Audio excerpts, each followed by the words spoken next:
kina gani ko mazan nan wallahi kawata barin giya miki wata kila kishiya ake so a yi miki.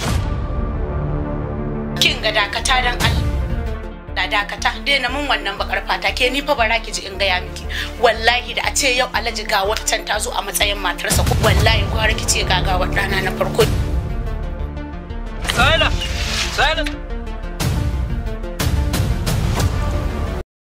Ina da magana domin kuwa akwai wani matashi wanda yake so ya hana marau gaban hansi.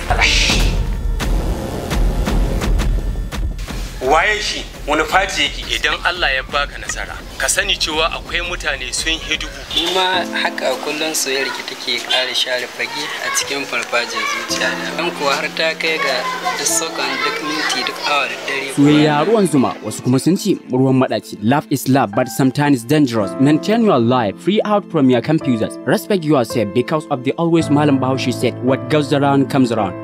Allah da an kai ne kuma ranka duk ya bace ranka bace lahiya. Lahi kaka ina cikin matsalar kuɗi yanzu na yi sati 3 ba ku sisi ga hannu. Akwai wata laya da kakanmu ya taba ba mu labarin cewa shi maka kan shi ya bashi. Akwai wani wanda daga cikin ƴan uwanmu ya taba amfani da ita kuma lalle ya samu biyan bukata. Kokarinta na ganin cewa ta hana ai mata kishiya shine yasa har ta kai ruwa rana domin kuwa Hausawa sun ce cikar buri shine cikar muradi. She trying to get her way out, to solve her problem, but the thing she did not know there is no one who solved the one problem except Allah. Tarko ku ba ta jakarta da duk abin da yake ciki kada ɗaya ya salwanta.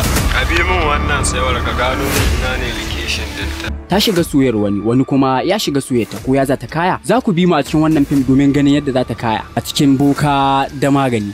Kamfanin Imam Movies Film Production ya shirya tsaf domin ganin cewa ya kawo maku shirye-shirye masu ƙayatarwa da nishaɗantarwa duk a cikin wannan shiri mai suna Boka da Magani. Wannan shiri zai dinga zuwa maku ne a duk ranar Asabar. Story screenplay and directed by Badruddin Imam. Shot and edited by HK Studio. Super intelligent smart writer producer by Imam Movies Film Production Nigeria Limited. Za mu fara haska maku wannan daddaɗan shiri a ranar 13 ga watan January 2024.